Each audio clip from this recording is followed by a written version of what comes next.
Vraiment, notre histoire, elle est surréaliste. Alassane est parti à la maison d'arrêt de Fleury-Mérogis pour un conflit de voisinage. Il en est mort 5 jours après. La justice, elle devrait être pour tous, elle devrait être transparente. Et aujourd'hui, elle ne l'est pas. Le 18 novembre 2022, Alassane Sangaré, 36 ans, est placé en garde à vue avec sa femme à Montgeron, après une altercation avec une de leurs voisines, dernier épisode d'un conflit de voisinage qui dure depuis plusieurs mois. Ma belle-sœur ressort le jour même avec un contrôle judiciaire et Alassane est mis en détention provisoire à la maison d'arrêt de Fleury-Mérogis. Je n'aurais jamais imaginé que cette petite histoire serait arrivée jusque-là.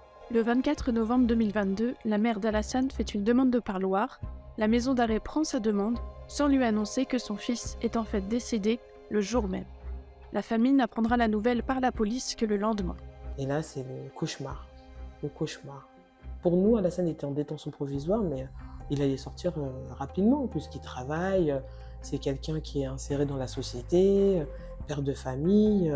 On a décidé d'aller devant la maison d'arrêt de Fleury-Mérogis pour tenter d'avoir quelques informations, notamment sur les circonstances de son décès. À ce moment-là, quelques personnes commencent à nous expliquer qu'apparemment, il se serait suicidé dans sa cellule. Des gendarmes émettent la thèse d'un suicide par pendaison, possiblement à l'aide d'un câble téléphonique, et les informent de l'ouverture d'une enquête.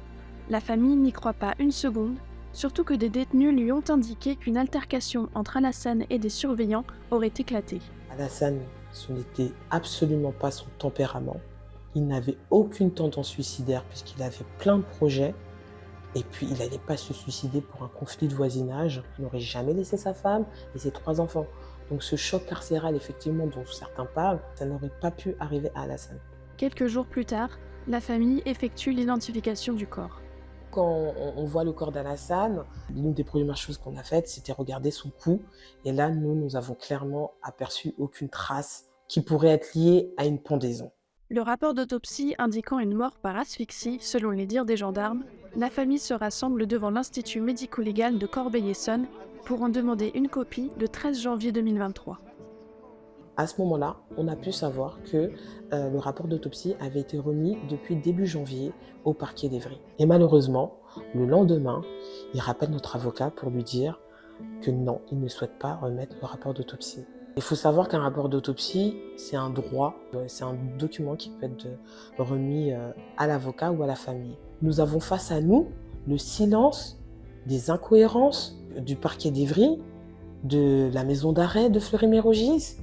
C'est terrible, c'est cruel ce qu'ils font. 3 mois après le décès d'Alassane, la famille Sangaré et ses soutiens ont marché depuis son quartier d'enfance jusque devant le tribunal de grande instance de Créteil. C'est pour les autres aussi qu'on se bat, parce que c'est pas normal que ce genre de choses se passe en France en 2023. On est quand même dans le pays des droits de l'homme. On a des droits, il faut qu'ils soient respectés. La famille Sangaré a déposé une plainte contre X pour violence volontaire aggravée ayant entraîné la mort sans intention de la donner.